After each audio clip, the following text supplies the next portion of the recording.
119 மையமாக வைத்து ஒரு மிக அருமையான பாடலை உருக்கத்தோடு பாடினார்கள். மிக அது சங்கீதம் 119 மிக தெளிவாக எடுத்து காண்பிக்கும் ஒரு பாடல்.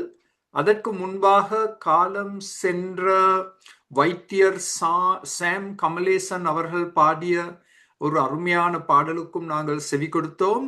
அவருடைய பாடல்களுக்கு நீங்கள் செவி கொடுக்க முடியும் என்றால் யூடியூப் மூலமாக அதை பெற்றுக்கொண்டு செவி கொடுங்கள்.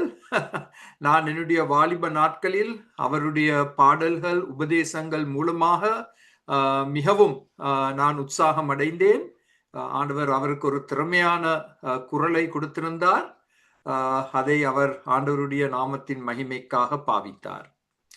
நாங்கள் சங்கீதம் 119 கடந்த 3 வாரங்களாக கற்றுக்கொண்டு வந்தோம். இன்று நாங்கள் அதை ஒரு முடிவுக்கு கொண்டு வர வேண்டும். இல்லாவிட்டால் தொடர்ச்சியாக அதை குறித்து நாங்கள் பாடங்கள் செய்து கொண்டே இருக்கலாம். இன்று பகுதி 4, சங்கீதம் 119 பகுதி 4. நாங்கள் இன்று பார்க்க போகும் ஒரு முக்கிய சத்தியம் என்னவென்றால், இந்த சங்கீதக்காரனுடைய ஜெப ஜீவியம். அவர் வேதத்தை நேசித்தார் மாத்திரமல்ல, அவர் மிகவும் ஒரு குறுகிய விதத்தில் ஆண்டவரை நோக்கி ஏறெடுத்த ஜெபங்கள். இன்னும் ஒரு சில வினாடிகளில் இந்த பவர் பாயிண்ட் வரும். அப்பொழுது நீங்கள் அதை பார்க்கும் பொழுது இந்த ஜெபங்கள் என்ன என்பதை பார்க்க போகிறீர்கள். மாத்திரமல்ல, இவற்றை நீங்கள் குறித்து கொள்ளலாம். ஏனென்றால் இப்படிப்பட்ட ஜெபங்களை தான் நாங்கள் ஜெபிக்க கற்றுக்கொள்ள வேண்டும். உருக்கமான, குறுகிய, வல்லமையுள்ள ஜெபங்கள். சங்கீதம் 119 இது 4ஆம் பகுதி. நாங்கள் 10 ஜெபங்களை பார்க்க போகிறோம். மிகவும் பொருத்தமான ஜெபங்கள். ஒவ்வொன்றாக இதை பார்ப்போம். இப்ப அடுத்த ஸ்லைடில் நாங்கள் முதலாம் இந்த ஜெபங்களை பார்ப்பதற்கு முன் இந்த சங்கீதக்காரனுடைய ஜெப ஜீவியத்தை குறித்து சங்கீதம் 119 சில வசனங்கள். 169ஆம் வசனத்தில், கர்த்தாவே, என் கூப்பிடுதல் உமது சந்நிதியில் வருவதாக, உமது வசனத்தின்படியே என்னை உணர்வுள்ளவனாக்கும். என் கூப்பிடுதல், அது அவருடைய ஜெபம். சங்கீதக்காரன் ஜெபிக்கிறார். 170ஆம் வசனத்தில், என் விண்ணப்பம் உமது சந்நிதியில் வருவதாக. என் விண்ணப்பம். உங்களுடைய கையில பேனா இருந்தால் உங்களுடைய வேதத்தில் இவற்றை கோடிட்டு கொள்ளலாம். 169ஆம் வசனத்தில் என் கூப்பிடுதல், 170ஆம் வசனத்தில் என் விண்ணப்பம், 145ஆம் வசனத்தில் முழு இருதயத்தோடும் கூப்பிட்டேன். கர்த்தாவே, என் ஜெபத்தை கேளும், என் ஜெபத்தை கேளும். இங்கே நீங்கள் கோடிட வேண்டிய 2 முக்கிய வார்த்தைகள் இருக்கு. முழு இருதயத்தோடும் கூப்பிட்டேன். Whole hearted prayer. எங்களுடைய ஜெபங்கள் எப்பொழுதும் உருக்கமான ஜெபங்களாக காணப்பட வேண்டும். 146ஆம் வசனத்தில், உம்மை நோக்கி கூப்பிட்டேன், என்னை ரட்சியும். அப்ப இந்த சங்கீதத்தில் கிட்டத்தட்ட 4 முறை சங்கீதக்காரன் தன்னுடைய ஜெப ஜீவியத்தை எங்களுக்கு எடுத்து காண்பிக்கின்றார். என் கூப்பிடுதல், என் விண்ணப்பம், என் ஜெபம், முழு இருதயத்தோடு கூப்பிட்டேன், உம்மை நோக்கி கூப்பிட்டேன். இது எங்களுடைய சாட்சியாக அமைய வேண்டும். நாங்கள் எல்லாரும் ஜெப வீரர்களாக, ஜெப வீராங்கனைகளாக காணப்பட வேண்டும். ஆண்டவர் எங்களுடைய ஜெப ஜீவியத்தை ஆழமாக்க வேண்டும், ஆழமாக்க வேண்டும். அடுத்த ஸ்லைடில் இந்த ஜெபங்களை ஒவ்வொன்றாக பார்க்க போகிறோம். முதலாவதாக அவர் ஜெபித்தது, தன்னுடைய ஆவிக்குரிய கண்கள் திறக்கப்பட வேண்டும் என்று ஜெபித்தார். 18ஆம் வசனம். உங்களில் அநேகர் இந்த 18ஆம் வசனத்தை மனப்பாடம் செய்திருக்கலாம். உமது வேதத்திலுள்ள அதிசயங்களை நான் பார்க்கும்படிக்கு என் கண்களை திறந்தருளும். எங்களுடைய கண்கள் இயற்கையாக ஆவிக்குரிய விதத்தில் மூடப்பட்ட நிலைமையில் காணப்படுகிறது. தேவனுடைய மகிமையை காணாதபடிக்கும் தேவ வசனத்தில் உள்ள அதிசயங்களை காணாதபடிக்கும் எங்களுடைய கண்கள் மூடப்பட்டிருக்கு. பாவமும் இந்த அதிசயங்களை காணாதபடிக்கு ஒரு மிகப்பெரிய தடையாக அமையும். சோ அதனால் தான் சங்கீதக்காரன் ஜெபிக்கிறார், ஆண்டவரே உமது வேதத்தில் உள்ள அதிசயங்கள், அற்புதங்கள், ஆழமான சத்தியங்கள், கருத்துக்கள் இவற்றை நான் பார்க்கும்படிக்கு என் ஆவிக்குரிய கண்களை ஆண்டவரே தயவு செய்து திறந்தருளும்.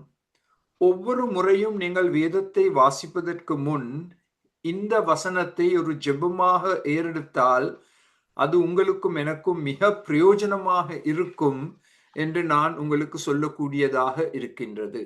Lord, open my eyes that I may behold wondrous truths out of your law. So இப்படி நாங்கள் ஜெபிக்காவிட்டால் நாங்கள் பைபிளை வாசிக்கலாம், ஆனால் அதிலிருந்து நாங்கள் எதையும் பெருசா பெற்றுக்கொள்ளாத விதத்தில் நாங்கள் செயல்பட போகிறோம்.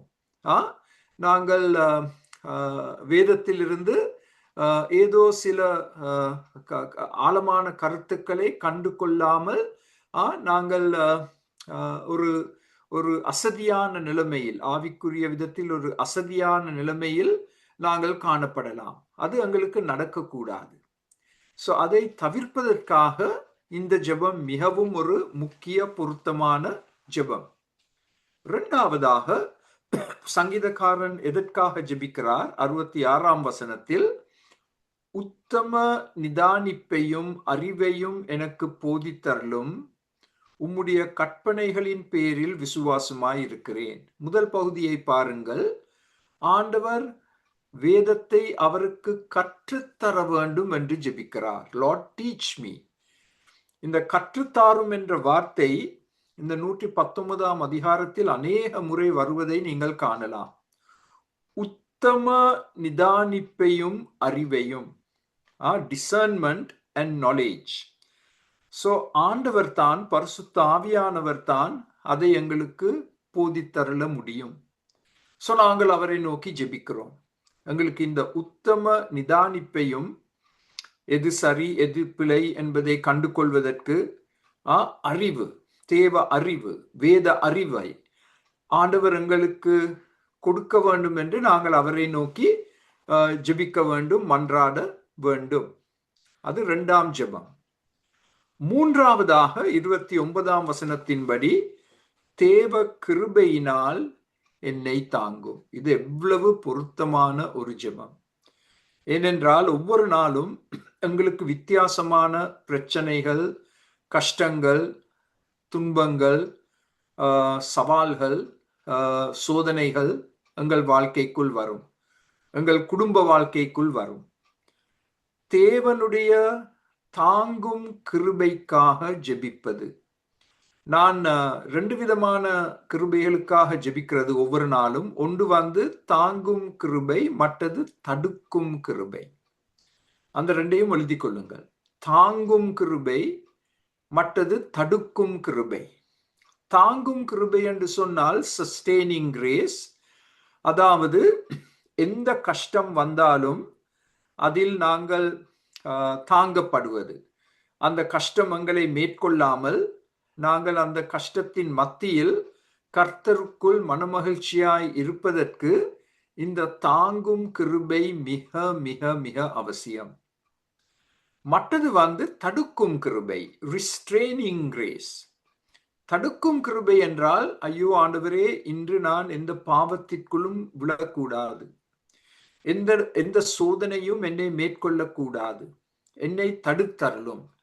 அந்த பாவ குழிக்குள் விழாதபடிக்கு என்னை தடுத்தருளும்.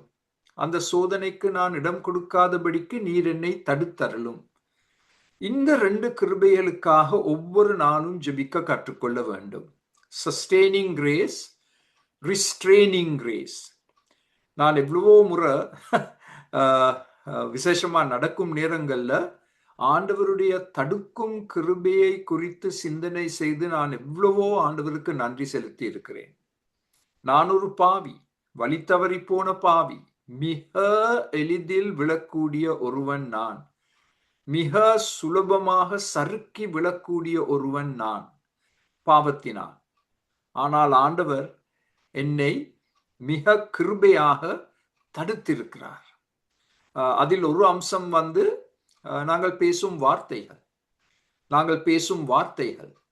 ஐயோ ஆண்டவரே, நான் யாரையும் புண்படாத விதமாக பேசாதபடிக்கு உம்முடைய தடுக்கும் கிருபையை எனக்கு தாரும். இவ்விதமாக நாங்கள் ஜெபித்தால் பாருங்கள், அது எங்களுடைய குடும்ப வாழ்க்கையில் பெரிய மாற்றங்களை கொண்டு வரும், எங்களுடைய சபை ஜீவியத்தில் பெரிய மாற்றங்களை கொண்டு வரும், சமுதாய வாழ்க்கையில் பெரிய மாற்றங்களை கொண்டு வரும், உற்றார் உறவினர் மத்தியில் பெரிய மாற்றங்களை கொண்டு வரும். மூன்றாம் ஜெபம் தேவ கிருபைக்காக ஜெபிப்பது. தாங்கும் கிருபை, தடுக்கும் கிருபை. நான்காவதாக சங்கீதக்காரன் ஜெபிக்கிறார், தேவ கட்டளைகளின் பாதையில் என்னை நடத்தும். இதை இன்னுமொரு விதத்தில் சொல்ல போனால், கீழ்ப்படிதலின் பாதையில் என்னை நடத்தும். தேவ கட்டளைகள் ஏன் கொடுக்கப்பட்டுள்ளது? அவற்றிற்கு நாங்கள் கீழ்ப்படிய. இந்த தேவ கட்டளைகளின் பாதையில் நடப்பதற்கு, அதை என் தனிப்பட்ட வாழ்க்கையில் செயல்படுத்துவதற்கு நான் ஜெபிக்க வேண்டும். தேவ கட்டளைகளை கைக்கொள்வது சுலபமான காரியம் அல்ல. எவ்வளவோ கட்டளைகள் இயற்கையாக நாங்கள் அதை கடைபிடிக்க முடியாது, மிக கஷ்டம். அதற்கு ஒரு உதாரணம், நாங்கள் எங்களுடைய சத்துருக்களை நேசிக்க வேண்டும், அவர்களுக்காக ஜெபிக்க வேண்டும், அவர்களை ஆசீர்வதிக்க வேண்டும், அவர்களுக்கு நன்மை செய்ய வேண்டும் என்று கர்த்தர் எங்களுக்கு கற்றுக் கொடுத்தார். அதை எப்படி கடைபிடிப்பது? எங்களுடைய சபைகளை எடுத்து பாருங்கள், எவ்வளவு காயப்பட்ட மக்கள். யாரோ ஏதோ வார்த்தை சொல்லி காயப்பட்டாங்க, யாரோ ஏதோ காரியத்தை செய்து காயப்பட்டாங்க, நம்பிக்கை இழந்து நடைபெற்ற காயங்கள். இப்படி எங்களுடைய சபைகளுக்குள் இருப்பது காயப்பட்ட மக்கள். அந்த காயங்களை நாங்கள் அதிகரிக்க செய்யாமல், அந்த காயங்களை நாங்கள் ஏதோ ஒரு விதத்தில் ஆரோக்கியப்படுத்துவதற்கு நாங்கள் தேவ கட்டளைகளின் பாதையில் நடக்க, கீழ்ப்படிய நாங்கள் ஜெபிக்க கற்றுக்கொள்ள வேண்டும். அது நான்காம் ஜெபம். இப்ப அடுத்த ஸ்லைடில் தொடர்ச்சியாக பார்க்க போகிறோம். ஐந்தாம் ஜெபம், 36ஆம் வசனம்.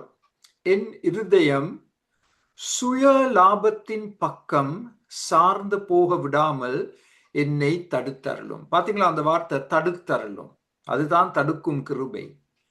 இங்கே சங்கீதக்காரன் எதற்காக ஜெபிக்கிறார்? தேவன் தன்னுடைய இருதயத்தை காக்க வேண்டும்.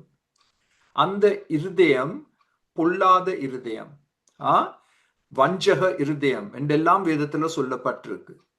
சுய லாபத்தின் பக்கம் சார்ந்து போகாதபடிக்கு ஆண்டவர் அந்த இருதயத்தை காக்க வேண்டும். சுய லாபத்துக்காக, சுய நன்மைக்காக நாங்கள் பாவக்குழிக்குள் விழக்கூடாது. அதனால் ஆண்டவர் எங்களை காத்துக்கொள்ள வேண்டும். பொதுவாக இப்படிப்பட்ட ஜெபங்களை ஜெபிப்பது மிக மிக மிக குறைவு. நாங்கள் அநேகமாக ஜெபிக்கிறது ஆசீர்வாத ஜெபங்கள், அதுக்கு ஒரு இடம் உண்டு. ஆனால் இப்படிப்பட்ட ஜெபங்களை நாங்கள் ஜெபித்தால்தான் எங்களுடைய தனிப்பட்ட வாழ்க்கையை ஒரு ஆவிக்குரிய வாழ்க்கையாக கட்டியெழுப்ப முடியும், எங்களுடைய சபைகளை ஆவிக்குரிய சபைகளாக கட்டிக்கொள்ள முடியும். ஆறாவது, இது இந்த 36ஆம் வசனத்தோடு சம்பந்தப்பட்ட ஒரு காரியம். பயனற்ற காரியங்களில் இருந்து என் கண்களை திருப்பி அருளும். 36லும் 37லும் கவனிக்க வேண்டிய முக்கிய வார்த்தைகள் என் இருதயம், என் கண்கள். என் இருதயம் என்று சொன்னால் என்னுடைய சிந்தனைகள், என்னுடைய உணர்ச்சிகள். என்னுடைய சிந்தனைகளும் என்னுடைய உணர்ச்சிகளும் சுய லாபத்துக்காக எதிலும் ஈடுபடக்கூடாது. என் கண்கள் மூலமாக நான் அநேக காரியங்களை காண்கிறேன், மக்களை காண்கிறேன். பயனற்ற காரியங்களில் இருந்து, ஒன்றுக்கும் உதவாத காரியங்களில் இருந்து அதை திருப்பி அருளும். பிசாசுக்கு தெரியும் எங்களுடைய கண்களை எப்படி பாவிப்பதற்கு. அதனால் தான் பாருங்கள், திரையை மாத்திரம் வைத்து நாங்கள் ஈடுபடக்கூடிய பாவங்கள், ஸ்கிரீன் டைம் என்று சொல்வோம், திரைகள். சோ இலங்கையை பார்க்கிலும் மேற்கு நாடுகளில் இது ஒரு பொல்லாத சோதனை. எங்கட கையில தொலைபேசி கிடக்கு, லேப்டாப் கிடக்கு, டிவி கிடக்கு, இதெல்லாம் திரைகள். இதன் மூலமாக நாங்கள் எவ்வளவோ காட்சிகளை காண்கிறோம், கண்களால் காட்சிகளை காண்கிறோம். அதுவும் அதை ரகசியமாக நாங்கள் பார்க்க முடியும். எவரும் அறியாதபடிக்கு அவற்றை நாங்கள் ரகசியமாக பார்க்க முடியும். சோ சங்கீதக்காரன் காலத்தில் இந்த திரை சோதனைகள் இருக்கவில்லை. ஆனாலும் சங்கீதக்காரனுக்கு தெரியும், கண்கள் மூலமாக ஒன்றுக்கும் பிரயோஜனமற்ற காரியங்களில் ஈடுபட்டு, அவற்றை பார்த்து அவரால் கவரப்பட்டு அந்த காரியங்களில் ஈடுபட்டு எங்களுடைய நேரத்தையும் பணத்தையும் வீணாக்கி ஒரு குற்ற மனசாட்சியில் வாழ்வது. ஆண்டவரே, அப்படிப்பட்ட ஒரு ஜீவியம் எனக்கு வேண்டாம். அதிலிருந்து என்னை காத்துக்கொள்ளும், என் கண்களை காத்துக்கொள்ளும். 7ஆம் ஜெபம், என்னை ரட்சித்தருளும், என்னை விடுதலையாக்கும். இது ரட்சிப்பின் ஜெபம் என்றும் எடுத்துக் கொள்ளலாம். ஆனால் அதை பார்க்கிலும் முக்கியமானது 153ஆம் வசனத்தையும் இதோடு நாங்கள் தொடர்பு படுத்தினால், என் வேதனையிலிருந்து என்னை விடுவித்தருளும். ஒன்று, பாவத்திலிருந்து நாங்கள் விடுதலை ஆக்கப்பட வேண்டும், பாவ அடிமைத்தனத்திலிருந்து விடுதலை ஆக்கப்பட வேண்டும், வேதனை கொடுக்கும் காரியங்களிலிருந்து நாங்கள் விடுதலை பெற வேண்டும். அதற்காக நாங்கள் ஜெபிக்கலாம், ஜெபத்தில் வல்லமை உண்டு. ஆண்டவர் அந்த பாவ கட்டுகளை முறியடிக்க கூடியவர். அவருக்கு அந்த வல்லமை உண்டு. அந்த வல்லமையை பெற்றுக்கொண்டு அந்த பாவ அடிமைத்தனத்திலிருந்தோ, அந்த மனவேதனையை கொடுக்கும் காரியங்களிலிருந்தும் சோதனைகளிலிருந்தும் ஆண்டவர் எங்களுக்கு விடுதலை கொடுக்க வேண்டும் என்று நாங்கள் ஜெபிக்க முடியும். 8ஆவதாக, இது நாங்கள் அந்த முன்னால் பார்த்த தேவ கிருபை ஜெபத்தோடு சம்பந்தப்பட்டது. 117ஆம் வசனத்தில், என்னை தாங்கி கொள்ளும், சஸ்டெயின் மீ, என்னை தாங்கிக் கொள்ளும். நான் விழாதபடிக்கு, சோர்ந்து போகாதபடிக்கு, அதைரியப்படாதபடிக்கு என்னை தாங்கிக் கொள்ளும். நாங்கள் எல்லாரும் மிக எளிதில் சோர்ந்து போகும் மக்கள். நாங்கள் எல்லாரும் மிக எளிதில் அதைரியப்படும் மக்கள். ஆண்டவர் எங்களை தாங்கிக் கொள்ள வேண்டும். ஒரு மிக பயங்கர சோதனை நேரத்தில் ஆண்டவர் எங்களை தாங்கிக் கொள்ள வேண்டும், நாங்கள் விழாதபடிக்கு. என்னை தாங்கிக் கொள்ளும் ஆண்டவரே, அந்த ஜெபமே போதும். மேலதிகமான வார்த்தைகளை நாங்கள் பாவிக்க அவசியம் இல்லை. ஆண்டவரே, என்னை தாங்கிக் கொள்ளும். இந்த கஷ்டத்தின் மத்தியில், இந்த துயரத்தின் மத்தியில், இந்த சோதனையின் மத்தியில் என்னை தாங்கிக் கொள்ளும். ஆண்டவரே, நான் விழக்கூடாது, நான் எழுந்து நிற்க வேண்டும், நான் உமக்காக ஒரு சாட்சியாக வாழ வேண்டும். என்னை தாங்கிக் கொள்ளும் ஆண்டவரே. அது 8ஆம் ஜெபம். இப்ப 9ஆம் ஜெபத்தை பார்க்க போகிறோம். இது புதிய ஏற்பாடு பாஷையில் எழுதப்பட்ட ஜெபம். எந்த பாவமும் என்னை ஆட்கொள்ள கூடாது, எந்த பாவமும் என் வாழ்க்கையில் ஆதிக்கம் செலுத்தக்கூடாது. 133ஆம் வசனம், உம்முடைய வார்த்தையிலே என் காலடிகளை நிலைப்படுத்தி ஒரு அநியாயமும் என்னை ஆள ஒட்டாதேயும். இது திட்டவட்டமான ஜெபங்கள். இது ஆசீர்வாத ஜெபங்கள் அல்ல. இது பரிசுத்தத்தை விரும்பி பரிசுத்தத்தின் பாதையில் நான் நடக்க வேண்டும் என்ற சிந்தனையோடு செய்யப்பட்ட ஜெபங்கள். அருமையானவர்களே, இவற்றை உங்களுடைய தனிப்பட்ட வாழ்க்கையில் நீங்கள் கண்டிப்பாக பாவிக்க வேண்டும். உங்களுடைய குடும்ப ஜெபங்களில் இந்த ஜெபங்களை நீங்கள் ஜெபிக்க வேண்டும். எவரையாவது நீங்கள் சீஷத்துவத்தின் பாதையில் வழிநடத்த நீங்கள் பொறுப்படுத்திருந்தால் இப்படிப்பட்ட ஜெபங்களை அவர்களுக்கு கற்றுக் கொடுக்க வேண்டும். இதெல்லாம் வேதம். ஆண்டவர் வேத ஜெபங்களுக்கு அதிரடி பதிலை கொடுப்பார். எந்த பாவமும் என்னை ஆட்கொள்ளக்கூடாது. நான் எந்த பாவத்திற்கும் அடிமைத்தனத்தில் வாழக்கூடாது. நான் ஒவ்வொரு பாவத்தின் மேலும் வெற்றியை பெற வேண்டும். அந்த பாவத்தை நான் மேற்கொள்ள வேண்டும். பாவம் என்னை மேற்கொள்ளாமல் நான் பாவத்தை மேற்கொள்ள வேண்டும். திரும்ப சொல்லட்டா, அந்த பாவம் என்னை மேற்கொள்ளாமல் நான் அந்த பாவத்தை மேற்கொள்ள வேண்டும். ஒரு சின்ன உதாரணத்தை கொடுக்க விருப்பப்படுகிறேன். பொதுவாக எங்கள் எல்லாரிடத்திலும் காணப்படும் ஒரு குணம் இந்த கோபப்படுதல். கோபப்பட்டு வார்த்தைகளை அள்ளி கொட்டுகிறோம். அனாவசியமான காரியங்களை நாங்க செய்கிறோம். உறவுகள் புண்படுத்தப்படுகிறது. ஒரு பெரிய சிக்கல் நிலை உருவாகிறது. அப்ப நாங்கள் என்ன ஜெபிக்கலாம்?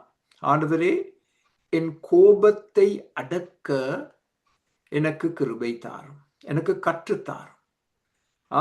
நான் எப்பொழுது என் வாயை மூட வேண்டும், எப்பொழுது திறக்க வேண்டும் என்பதை நீர் எனக்கு காண்பியும்.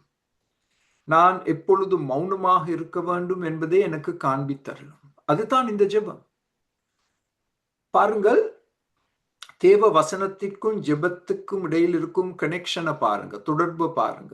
133ஆம் வசனத்தில், உம்முடைய வார்த்தையிலே என் காலடிகளை நிலைப்படுத்தி. உம்முடைய வார்த்தை, தேவ வசனத்தில் நாங்கள் காலடி எடுத்து வைத்திருந்தால் ஒரு அநியாயமும் எங்களை ஆட்கொள்ள முடியாது. அதனால்தான் பிசாசு நாங்கள் வேதத்தை வாசிக்காதபடிக்கு, தியானிக்காதபடிக்கு, மனப்பாடம் செய்யாதபடிக்கு, வேத பாடங்களை கற்றுக்கொள்ளாதபடிக்கு தடைகளை கொண்டு வருவார். நான் எவ்வளவு ஆச்சரியப்பட்டிருக்கிறேன். பிசாசு கொண்டு வரும் தடைகள். ஏன் வேத பாடத்துல நீங்க கலந்து கொள்ள இல்லை? சிலர் சொல்லுவாங்க, ஐயோ அந்த நேரத்துல நான் மறந்து போயிட்டேன். இதெல்லாம் கேட்கும் பொழுது சரியான கவலை, சரியான துக்கம். வேதத்தின் அருமையை நாங்கள் விளங்கி கொள்ளாமல் செயல்படும் பொழுது நாங்களே எங்களுக்கு தோல்வியை கொண்டு வருகிறோம். சங்கீதக்காரன் ரெண்டையும் ஒற்றுமைப்படுத்துகிறார். தேவ வசனத்தில் என் காலடிகளை எடுத்து வைத்தால் எந்த பாவமும் அநியாயமும் என்னை ஆட்கொள்ள முடியாது. ஏன்? அந்த பாவம் தேவ வசனத்தின் மூலமாக முறியடிக்கப்படுகிறது.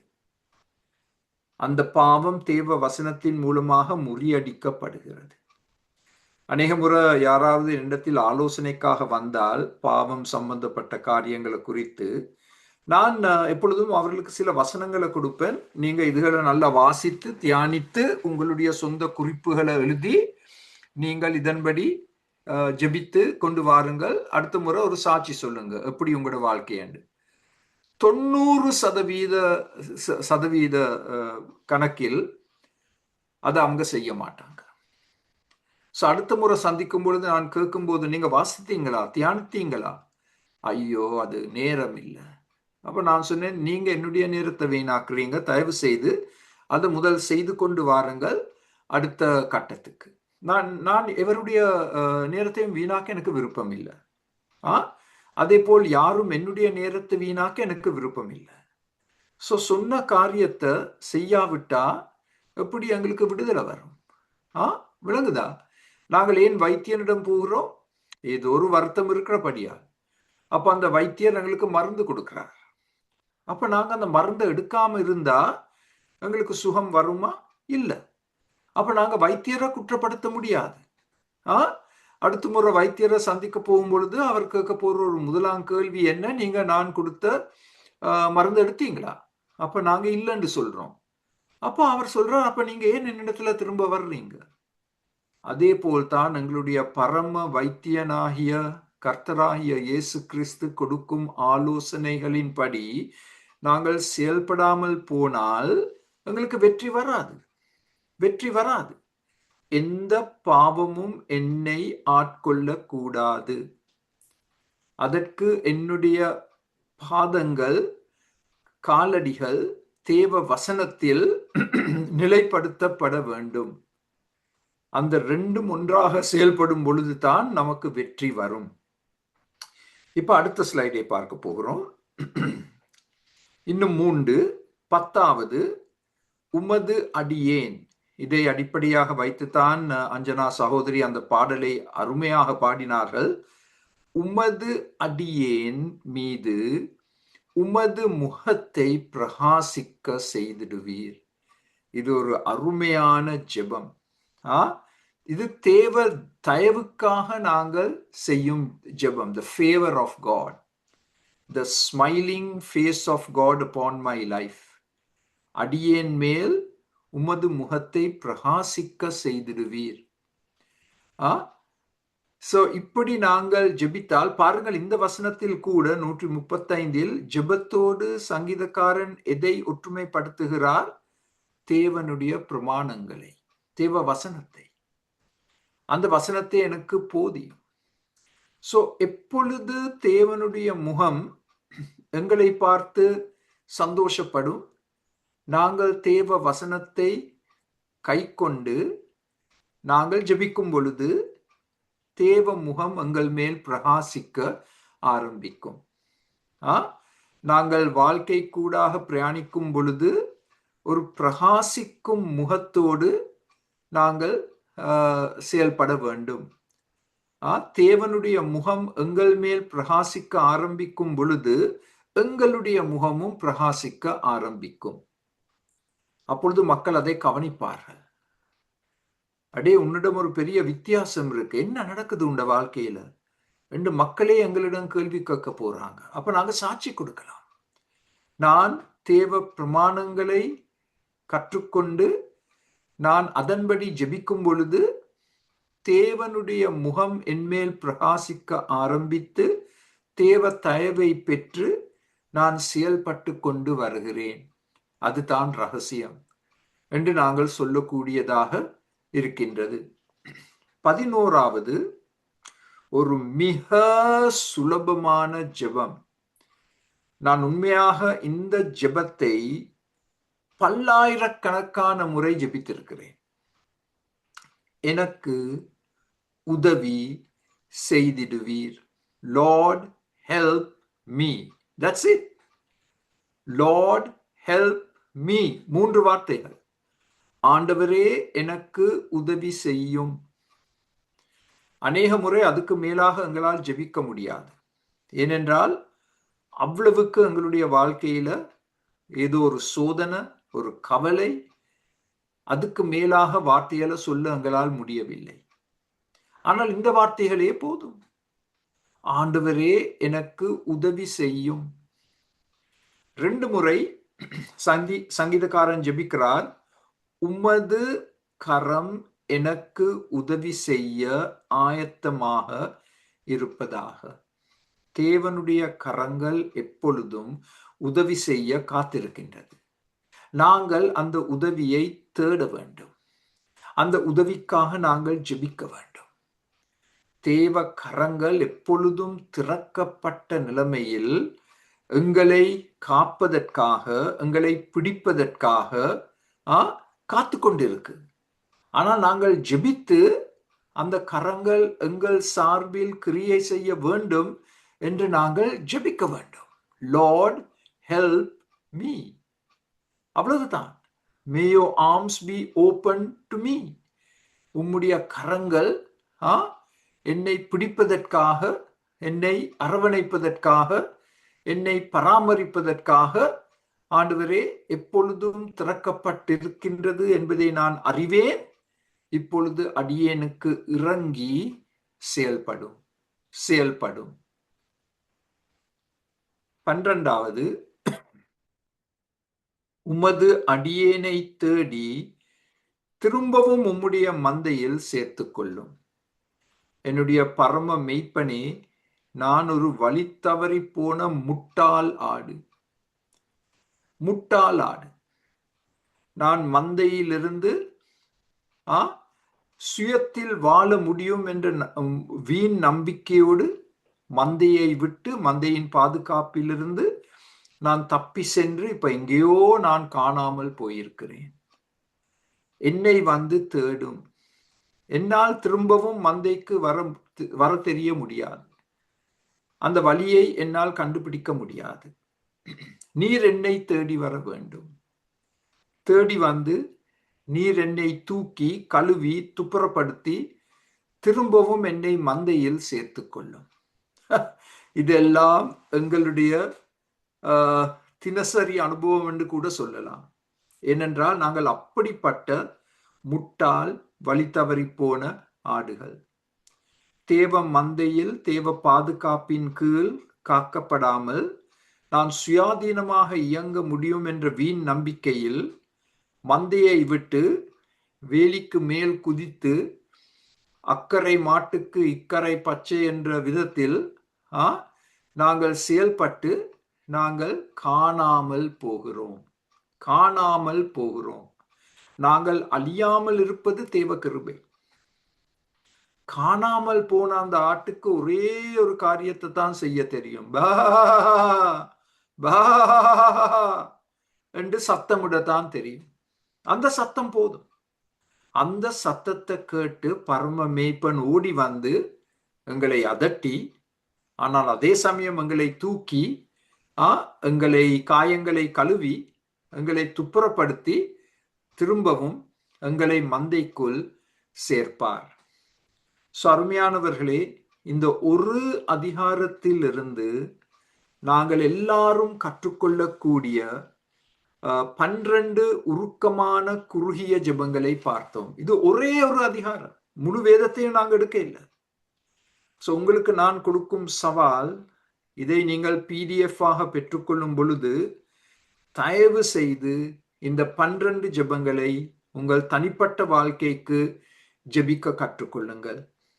உங்கள் குடும்ப வாழ்க்கையில் இதை எல்லோருக்கும் கற்றுக் கொடுங்கள்.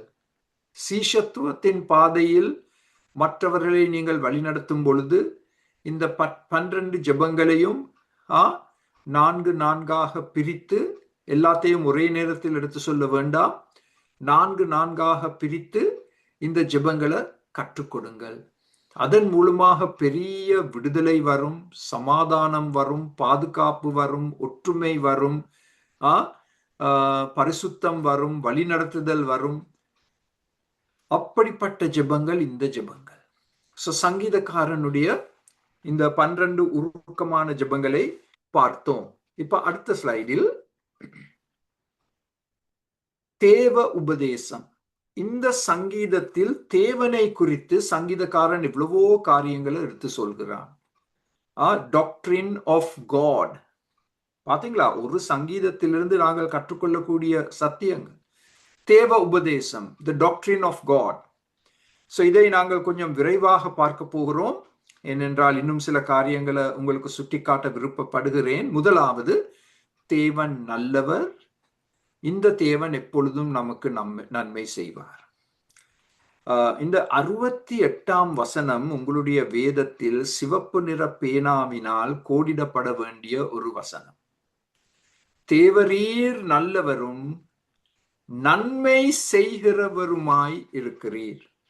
எவ்வளவு அழகாக சுருக்கமாக சங்கீதக்காரன் தேவனை குறித்து சொல்லும் ஒரு அருமையான சத்தியம். தேவன் நல்லவர். இந்த நல்ல தேவன் எப்பொழுதும் நமக்கு நன்மை செய்வார். அதை சாட்சியாக 65ஆம் வசனத்தில் சங்கீதக்காரன் எடுத்து கூற போகிறார். கர்த்தாவே, உமது வசனத்தின்படி உமது அடியேனை நன்றாய் நடத்தினீர். அந்த நன்றாய் என்ற வார்த்தை, நல்ல தேவன் நன்மை செய்வார், எங்களை நன்றாய் வழி நடத்துவார். அது தேவனை குறித்து நாங்கள் சொல்லக்கூடிய முதலாம் அருமையான சத்தியம். He is good. இரண்டாவதாக சங்கீதக்காரன் இன்னும் ஒரு சத்தியத்தை உறுதிப்படுத்த போகிறார். எங்கள் தேவன் சிருஷ்டிகர்த்தர், எங்களை படைத்த தேவன். 73ஆம் வசனத்தில் உம்முடைய கரங்கள் என்னை உண்டாக்கி என்னை உருவாக்கிற்று. எவ்வளவு அழகாக சங்கீதக்காரன் சொல்றார், நான் தேவனால் படைக்கப்பட்டவன். தேவனுடைய கரங்கள் என்று முன்பு ஒரு வசனத்தில் பார்த்தோம். தேவனுடைய கரங்கள் எப்பொழுதும் திறந்த நிலைமையில் காணப்படும். அந்த வல்லமையுள்ள கரங்கள் என்னை உருவாக்கியது. 90ஆம் வசனத்தில் பூமியை உறுதிப்படுத்தினீர், அது நிலைத்திருக்கிறது. எங்களை மாத்திரம் ஆண்டவர் படைக்கவில்லை, இந்த பூமியையும் படைத்தார். பூமியை படைத்தார் மாத்திரமல்ல, அதை அவர் உறுதிப்படுத்தினார். அதை அவர் நிலைத்து நிற்க செய்திருக்கிறார். அதனால்தான் நாங்கள் அழியாமல் இந்த பூமியில் வாழ்ந்து கொண்டு வருகிறோம். அது தேவனுடைய சிருஷ்டிப்பின் வல்லமை. இப்ப அடுத்த ஸ்லைடில் இதை நாங்கள் சங்கீதம் 139 ஒப்பிட வேண்டும். நான் தேவனால் படைக்கப்பட்டவன். இதை நாங்கள் உங்களுக்கு ஒரு மாடர்ன் டிரான்ஸ்லேஷனில் கொடுத்திருக்கிறோம். Empty modern translation. என் உள் உறுப்புகளை நீரே உருவாக்கினீர், என் தாயின் கருப்பையில் என்னை நீர் ஒன்றாய் இணைத்தீர்.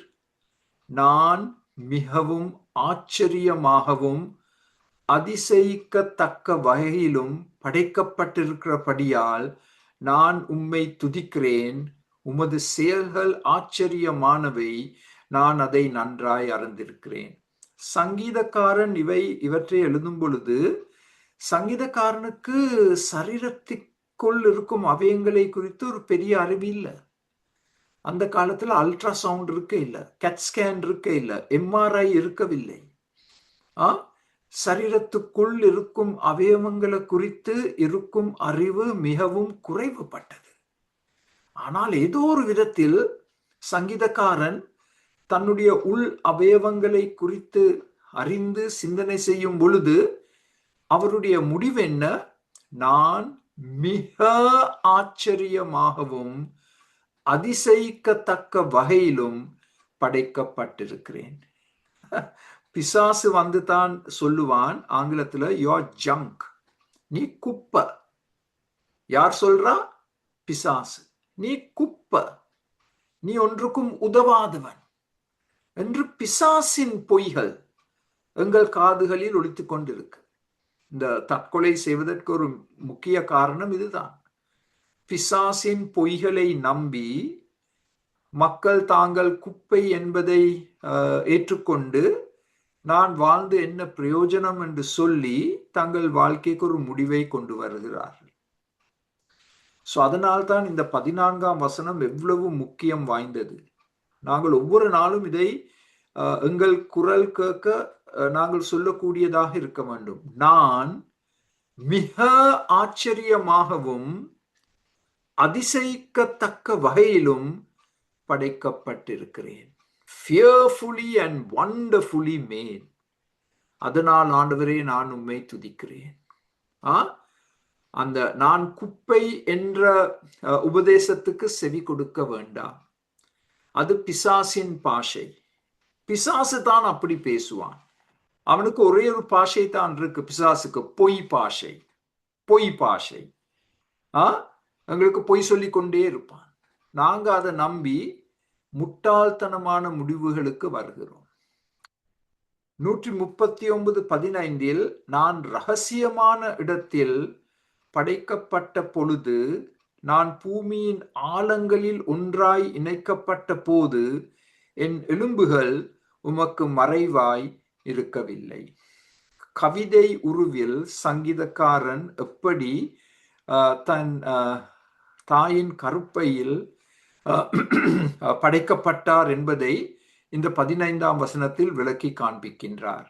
ரகசியமான இருட்டான இடத்தில் நான் படைக்கப்பட்டேன். என்னுடைய எலும்புகள் வேறு யாராலும் பார்க்க முடியாவிட்டாலும் என்னுடைய எலும்புகளை நீர் பார்த்தீர். என்னுடைய குட்டி இருதயத்தை நீர் பார்த்தீர். என்னுடைய குட்டி மூளையை நீர் பார்த்தீர். என்னுடைய குட்டி சிறுநீரகத்தை நீர் பார்த்தீர். என்னுடைய குட்டி ஈரலை நீர் பார்த்தீர் என்றெல்லாம் சங்கீதக்காரன் விவரித்து சொல்லி இருக்கலாம். அவர் இந்த 21ஆம் நூற்றாண்டில் வாழ்ந்திருந்தார். தேவன் பூமியையும் படைத்தார், அவர் எங்களையும் படைத்தார். ஆச்சரியமாக படைக்கப்பட்டிருக்கிறோம். அதிசயிக்கத்தக்க வகையில் படைக்கப்பட்டிருக்கிறோம். அதை நாங்கள் நம்ப வேண்டும். அதற்கு நாங்கள் குரல் கொடுக்க வேண்டும். நாங்கள் குரல் கொடுக்க வேண்டும். Fearfully and wonderfully made. இப்ப அடுத்த ஸ்லைடில் 16ஆம் வசனத்தில், உருவம் பெற்றிராத என் உடலை உம்முடைய கண்கள் கண்டன. எனக்கு நியமிக்கப்பட்ட எல்லா நாட்களும் அவை ஒன்றாகிலும் வர முன்பே உம்முடைய புத்தகத்தில் எழுதப்பட்டிருந்தன. இவ்வளவு ஆச்சரியமான சத்தியங்களை சங்கீதக்காரன் நமக்கு எடுத்து கூறுகிறார். நாங்கள் பிறப்பதற்கு முன்னமே, உருவாக்கப்படுவதற்கு முன்னமே நாங்கள் இந்த பூமியில் எவ்வளவு நாட்கள் வாழப்போகிறோம் என்பது தேவனால் நிர்ணயிக்கப்பட்டுள்ளது. அது அவருடைய புத்தகத்தில் எழுதப்பட்டிருக்கு. நாங்கள் ஒரு தற்செயலாக படைக்கப்பட்ட மக்கள் அல்ல. We are not accidents. On the one hand, we are not junk. On the other hand, we are not accidents. ஆங்கிலத்தில் அழகாக இவற்றை விளக்கி சொல்ல முடியும். ஒரு பக்கத்துல நான் குப்பை அல்ல, மற்ற பக்கத்துல நான் தற்செயலாக ஒரு விபத்தாக படைக்கப்பட்டவன் அல்ல. ஆண்டவர் ஒரு நோக்கத்தோடு என்னை படைத்தார்.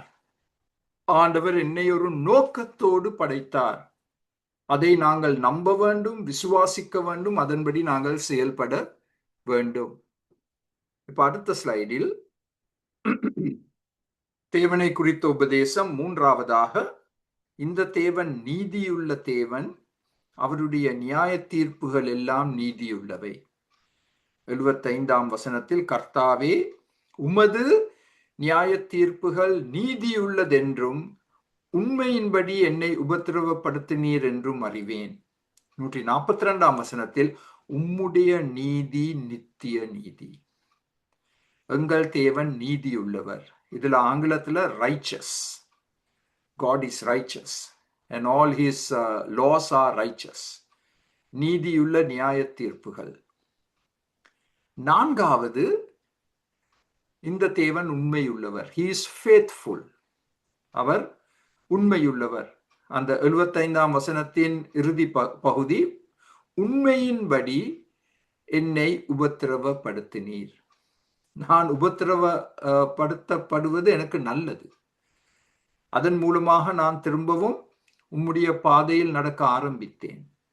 தேவன் உண்மையுள்ளவர்.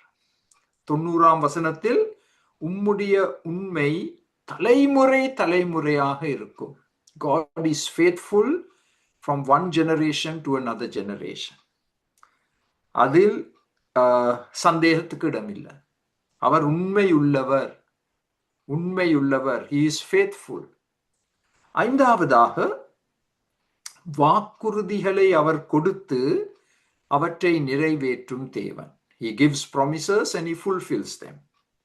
77ஆம் வசனம், நீர் உமது அடியேனுக்கு கொடுத்த உமதின் வாக்கின்படி உமது கிருபை என்னை தேற்றுவதாக. ஆண்டவர் வாக்குறுதிகளை கொடுத்திருக்கிறார். வாக்கு தத்தங்களை கொடுத்திருக்கிறார். அந்த வாக்கு தத்தங்களில் ஒன்றுதான் ஆண்டவர் எங்களை தம்முடைய கிருபையினால் தாங்குவார். அதை அவர் முழுமையாக பூர்த்தி செய்கிறார். உங்களுடைய வாழ்க்கையிலும் என்னுடைய வாழ்க்கையிலும் அதை நாங்கள் நம்ப முடியும். ஒவ்வொரு நாளும் அதை நாங்கள் நம்ப முடியும். அது தேவனை குறித்து நாங்கள் சொல்லக்கூடிய 5ஆம் சத்தியம், தேவ உபதேசம். இப்ப அடுத்த ஸ்லைடில் 6ஆவதாக, அவர் கிருபையுள்ள தேவன். 88ஆம் வசனத்தில், உமது கிருபையின் படியே என்னை உயிர்ப்பியும். கிருபையுள்ள தேவன். நான் எப்பொழுதோ மாண்டிருக்க வேண்டும், சங்கீதக்காரன் கூறுகிறான்.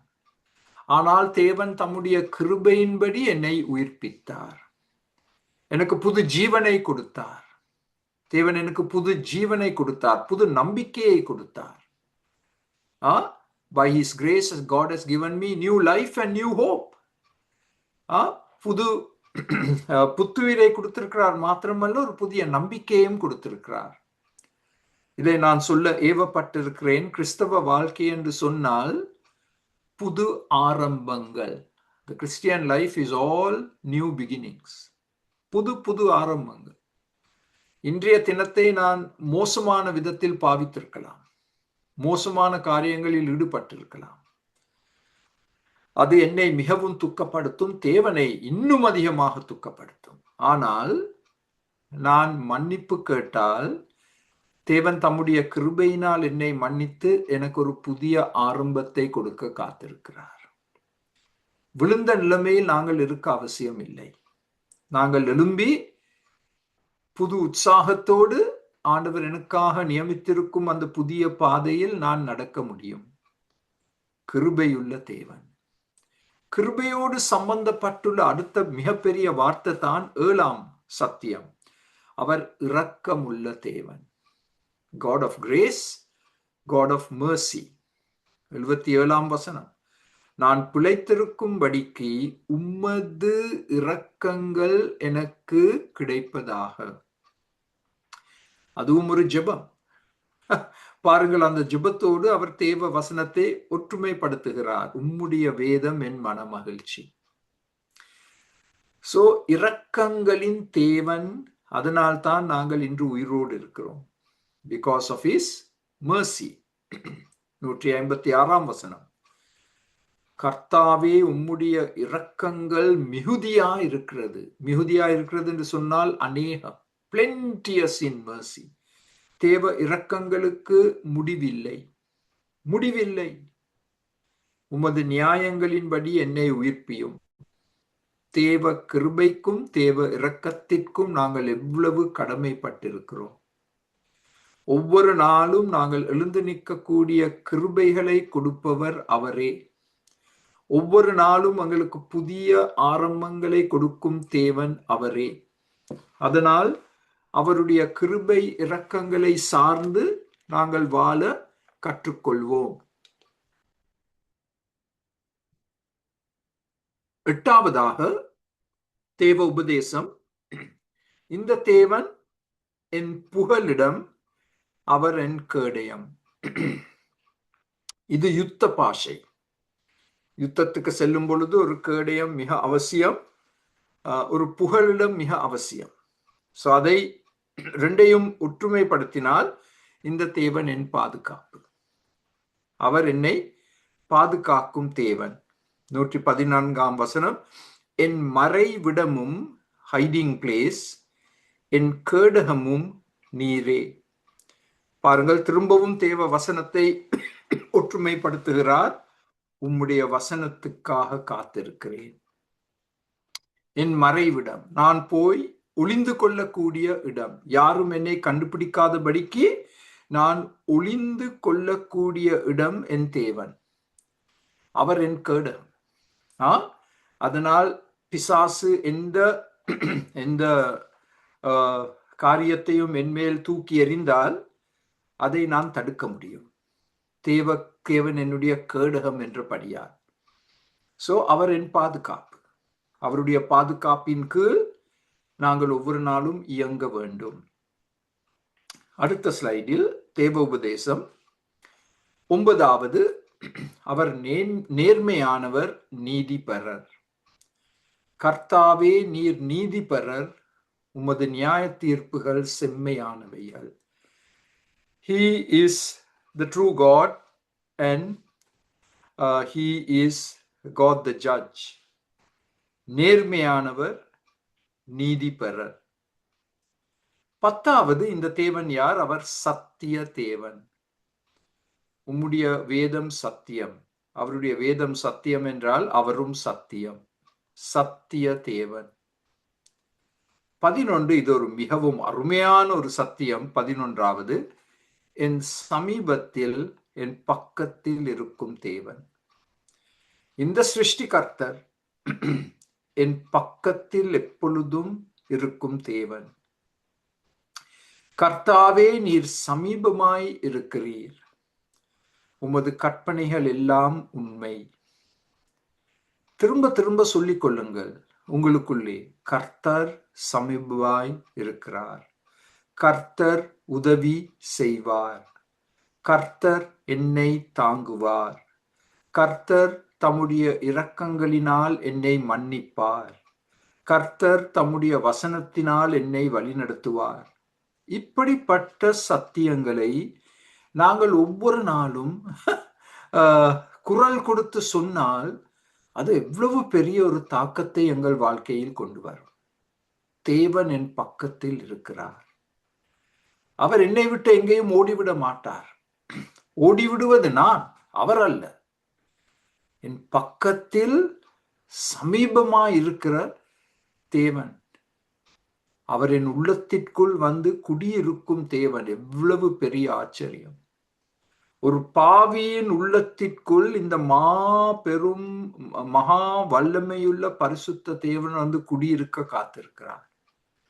பாவியின் உள்ளத்திற்குள் நீர் சமீபமாய் இருக்கிறீர். ஓ God, you're near, you're close, touching distance. உம்மை தொடக்கூடிய விதத்தில் நீர் என் பக்கத்தில் இருக்கிறீர்.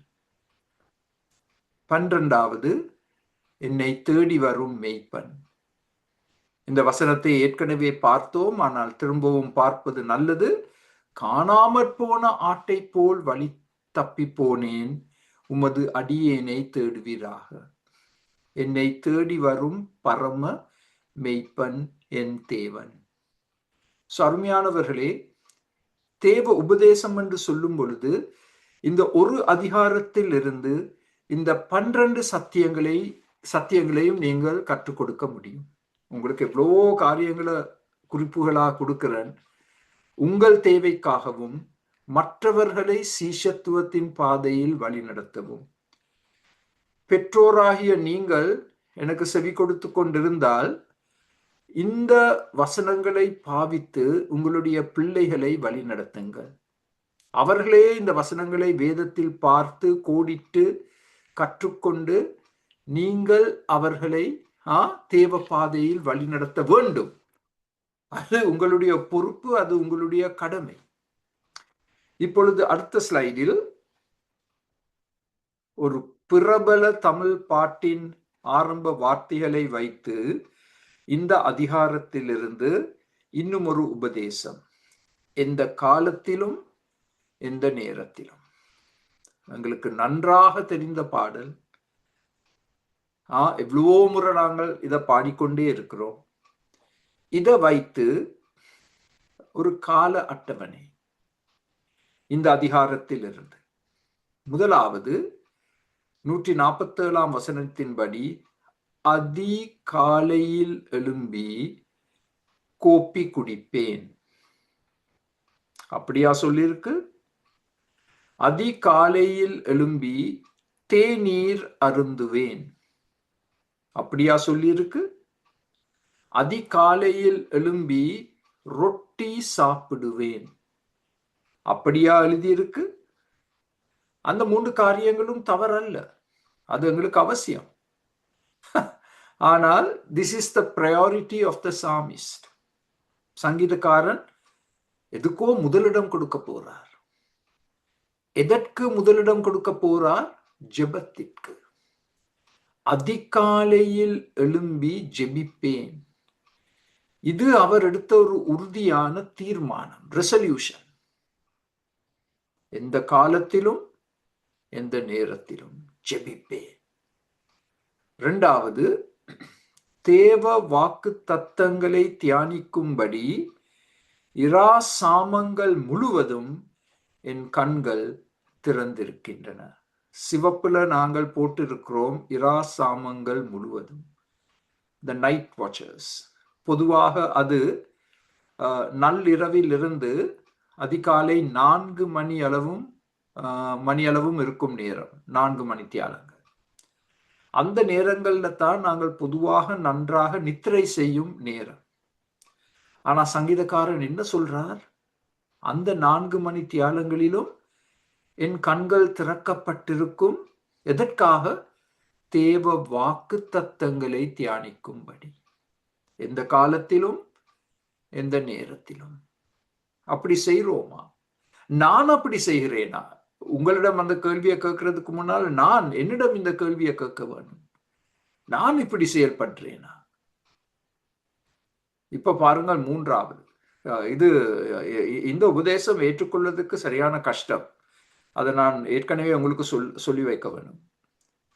நாள் முழுவதும் தண்ணீர் குடிச்சு கொண்டே இருக்க வேண்டும்.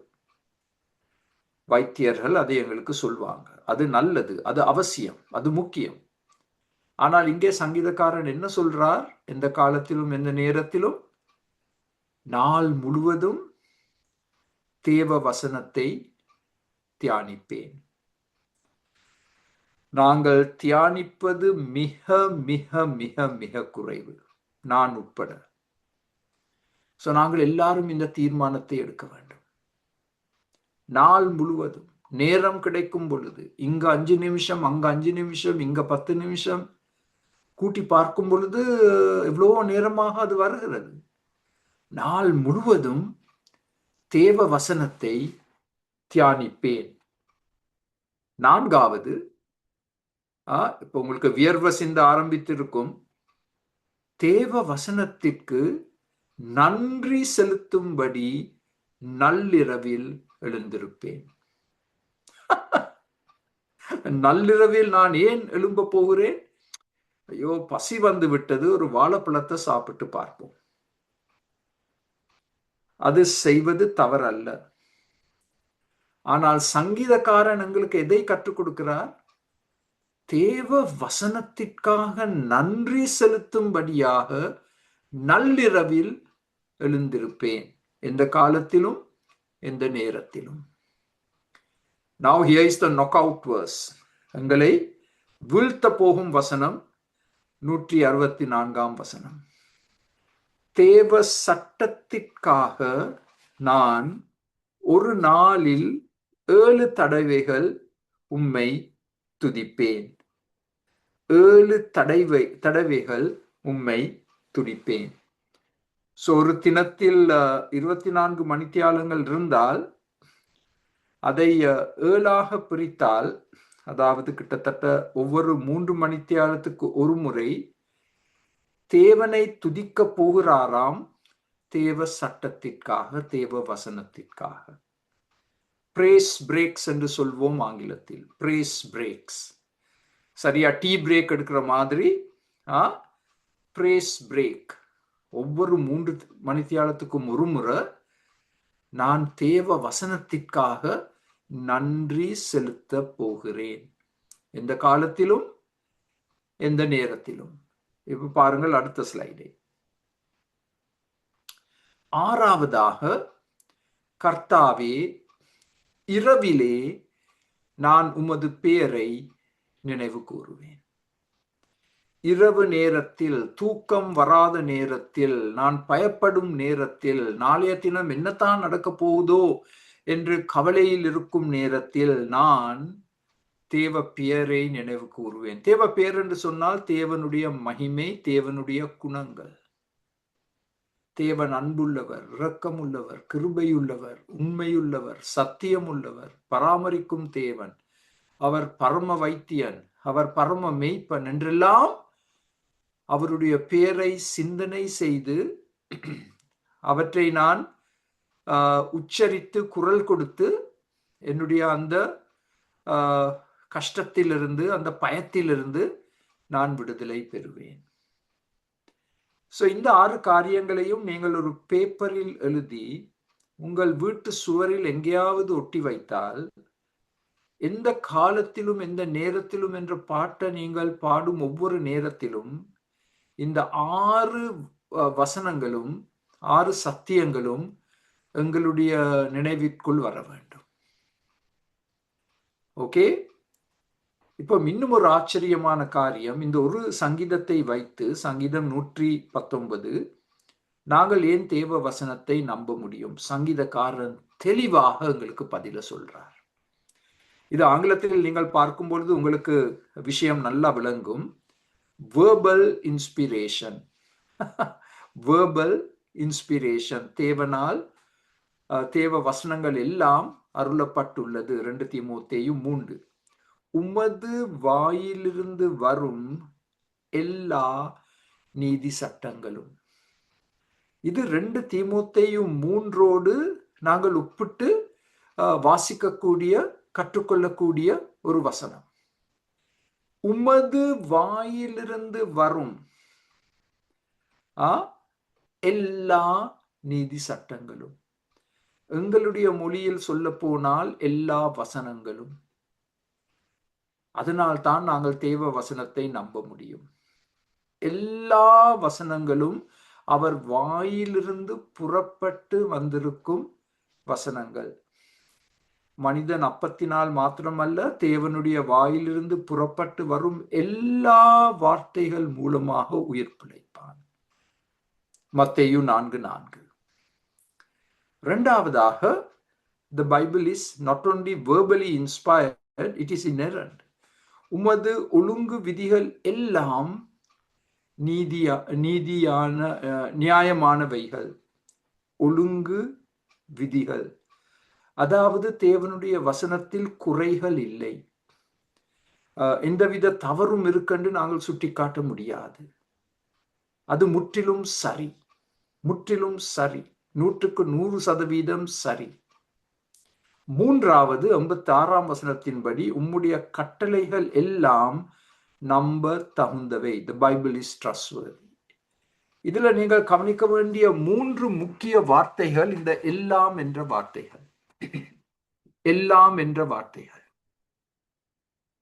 சோ எல்லாம் என்ற வார்த்தை தேவனுடைய வாயிலிருந்து புறப்பட்டு வரும் எல்லா வார்த்தைகள், தேவனுடைய ஒழுங்கு விதிகள், தேவனுடைய எல்லா கட்டளைகள், சட்டங்கள் எல்லாம் நம்ப தகுந்தவை. அடுத்த ஸ்லைடில், உமது வார்த்தை மிகவும் புடமிடப்பட்டது. தேவ வசனம் பரிசுத்தமானது. அதனால் அதை நாங்கள் நம்ப முடியும். 43ஆம் வசனத்தின்படி அது சத்திய வசனம். அவருடைய God's word is truth.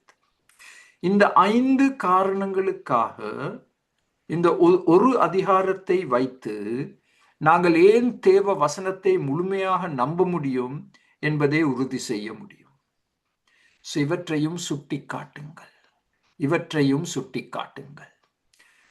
இறுதியாக 2 நிமிஷத்தை எடுத்து இந்த 4 வாரங்களாக நாங்கள் படித்த சங்கீதம் 119 சுருக்கமாக சொல்ல போனால் தேவ வசனத்தின் முக்கியத்துவம் என்ன? இதை மிக அழகாக, மிக சுருக்கமாக நாங்கள் உங்களுக்கு சுட்டி காட்ட விருப்பப்படுகிறோம். முதலாவது, தேவ வசனம் என்னை நேர்மையாய் வைத்திருக்கும் பாதை. அது முதலாம் வசனம். என்னை நேர்மையாய் வைத்திருக்கும் பாதை தேவ வசனம். இரண்டாவது, 9ஆம் வசனத்தின்படி தேவ வசனம் என்னை சுத்திகரிக்கும் தண்ணீர். எப்படி நாங்கள் 2-3 முறை குளிப்போமா எங்கள் சரீரத்தை சுத்தமாக வைத்திருப்பதற்கு, எங்கள் ஆத்துமாவை சுத்திகரிக்கும் ஜீவ தண்ணீர் தேவ வசனம்.